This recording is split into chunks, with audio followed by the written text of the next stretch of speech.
Hey everyone, Bob here, and thanks for checking back into Ruger Gun Dog, the channel. What I've got for you guys today is a short talk about the Arken Optic EP8, and in this case it's the 1:8 by 28 MOA version, and I'm really going to focus on how this particular optic can be useful or maybe not so useful for hunting purposes. I'm not going to venture into the competitive target shooting, the tactical arena, and that such. I'm going to focus on guys who are looking at a low power variable optic to set up on an AR-15, as these things have gotten extremely popular for their hunting, you know, deer hunting and whatnot. The rifle I have at hand here, clear chamber, is an AR-15 that is a 450 Bushmaster. And if you're not aware of what that is, it's a straight wall cartridge. And this rifle really is only effective range is a few hundred yards. Makes this optic sort of ideal in my opinion. It's why it's on here and why I don't have some of the other Arken Optic choices up on this rifle. So let's get right to it. This scope is 1:8 by 28. It is only available right now in MOA, not available in mil. Now, slow down for a minute. What does that even mean? In my case, it doesn't mean much because I'm not using the reticle for holdovers in that sense, and I'm not cranking in dial adjustments. So let's get this off with the turrets here. Take a look at the turrets. So the turrets, as you can see, since this is an MOA setup, our numbers and indicators and everything are set up in MOA. And in my case, the only time I'm really going to be messing with that stuff is zeroing this rifle, so I need to understand the math of MOA versus mil. Everything else about this optic is pretty standard as far as Arken Optics. The adjustment for the illumination, it would be nice if it did have a section where it would go off between each. I kind of like that, but you know, we've got our illumination. I believe it goes up to 9 on this, and I got a couple night vision 1 and 2 on here. We'll talk a little bit about that if we need to, but the illumination actually works quite well. It zooms in pretty darn bright on it. Our power 1:8, and this is a first focal plane optic, so that is going to be a bit of the touchy subject when we're going to get to that with the reticle. As far as the rest of the build, real quick, you know, if I put my hand right here and you didn't know it, it'd look like you're looking at an EP4 and SH4 Gen 2 or something of that nature. They do have this nice little screw-in deal that you can put on here to adjust your magnification. You know, I would suggest maybe putting a little Loctite on there if you're going to use that thing, but that's nice. Everything moves smooth on this thing. Had it out at the range and it zeros perfect. You know, the turrets click and everything like a standard Arken Optic would do. All that aside, take a deep breath, and I've got this set up on a hunting rifle that's going to be used for a couple hundred yards, maybe 300, 350 would be pushing it with a straight wall cartridge out of this 450 Bushmaster. For me anyway. Now, the reticle on this has really got Arken some heat. Woo! So for a hunter, I've been an advocate when I bought this scope and I ordered it, that all the nonsense, all the arguing, and all the misinformation or lack of information about the reticle did not apply to me. All I need is a center dot, zero the scope, and I plan to hold that center dot on the shoulder of my game. If I'm, you know, 100 yards or 200 yards, I know my adjustment. I'm going to Kentucky windage it and aim up a little bit or down a little bit, and I will be fine. It's a lighter optic. It's set up great to be on the AR-15 platform. The EPA, the LPVO, I'm excited. I got this thing. So I get it out to the range, and this is where I had to pump my brakes a little bit and reconsider if this is really the right optic for me on this gun. All the features aside from that reticle. So first, focal plane, meaning our reticle, you know, our ratios, regardless of the magnification, are going to stay the same.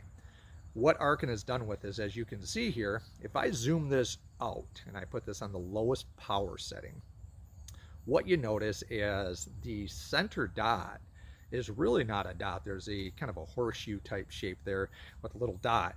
But as you zoom out completely to the lowest setting on this, you can't even see it. Even with an illuminated, you can see it a little bit. The illumination helps, and in my case, probably going to need to use some degree of illumination to make this useful.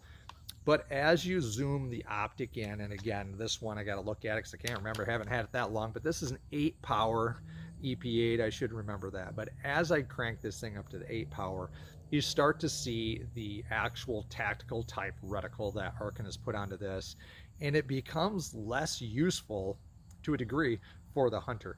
I planned on using this scope on one of the lower powers. If I was going to be using that 8 power, I'd probably have an SH4 on here. So getting back to the lower power visibility and the viewability and the usability of the reticle on here, I find it difficult to get tight groups. Now, to not recant everything, is do I need that tight of a group to drop a deer at 250 or 300 yards? Yes and no. We all want to be as accurate as we can. We all want to have the best shot placement, the most ethical kill. But our shot placement, do we need to be shooting 0.5 MOA to kill the deer at 200 yards? Well, that's a different debate. So that's talking about the reticle on this. You guys are going to have to decide, is this reticle usable for you as a hunter out of this scope? And in my case, the jury's still out a bit. I don't regret purchasing this. However, I'm not going to purchase another one until I get a little bit more time behind this scope and actually have this thing out in the field and maybe see about getting some game. Had it at the range a couple times. Really happy about the clarity of the glass. So the glass is your standard Arken, good stuff. I mean, really for the money, the glass is phenomenal on this. The turrets, I don't know if you guys will be able to hear this, but the turrets, they're not as, you know, they don't have that real clang bang, that real deep hit that you get out of most of the Arken optics, which we all kind of like, that tactile click, click, click, click that you get hard.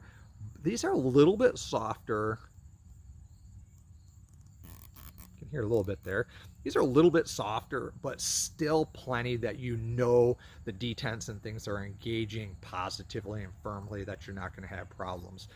These cover caps, these are a great idea. I'm sure they seal things a little bit better. Hoping to maybe put one of these things through one of my Ruger gun dog abuse things here and see how it holds up. But turrets are great. Illumination here, I'll share a few different pictures of the illumination on different settings, as well as the magnification. All the features on this, the ocular adjustment, super smooth, butter smooth on this thing. The finish looks great. I've got it in one of the Arken rigid mounts here. It fits perfect. You can see my height on an AR-15 platform. Everything is standard as far as the build quality, smoothness, function, finish, aesthetics, and everything that you expect from the Arken optic. Again, great glass, but that reticle. So even as a hunter, I've been all over on social media kind of trying to swat guys down and tell them to slow down, hold your brakes. Are you a competitive shooter? Are you that tactical guy? Does that reticle, does that kill box really matter to you? And as a hunter, I said no. However, that reticle may not be even ideal for just us as hunters. And I know Arken, in their defense, this scope was not designed and not put out, marketed for hunters. However, hey, a lot of us are hunters and a lot of us are using AR platforms nowadays, and we want a scope on here that's not super heavy, kind of fits the bill a little bit better, and low power is what we want. Again, you know, this gun's going to be used in the woods, going to be shooting across some smaller fields and such, and I want that wide view. I want to be able to see a lot and know what's going on or whatnot, that field of view. So this low power variable optic seemed to fit the bill for me. So wish I had more to offer you guys. I know there's some other reviews. I know there's some other content out there, people talking about these things. I will have some content of me out at the range. Didn't bring the GoPro batteries with me when I had it at the range, so on that regard. However, I think most people that have been following me on social media have been really more inclined to wanting to know, do I think this thing is built with quality? Yes. And do I think this thing is going to be a good option for a hunter? Yes and no. I do think that some of the options that Arken offers would probably be better suited at this point, and they are better, you know, as far as that goes, marketed by Arken to be used for hunting practices. So with that said, I'm not going to give this thing an entire thumbs up. I'm definitely not going to give it a thumbs down, but you know, for us hunters, this may not be the best option. I don't think I'm gonna have any problems with it in that regard. So anyway, I'm rambling.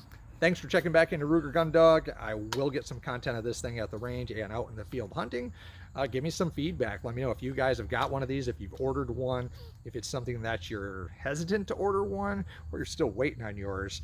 And we'll go from there. I know they've got another low power variable optic coming out, that a variable optic that is a not going to be a first focal plane. It's rumored to be a second focal plane. So we'll have to see how that stacks up and if they use the same reticle or not.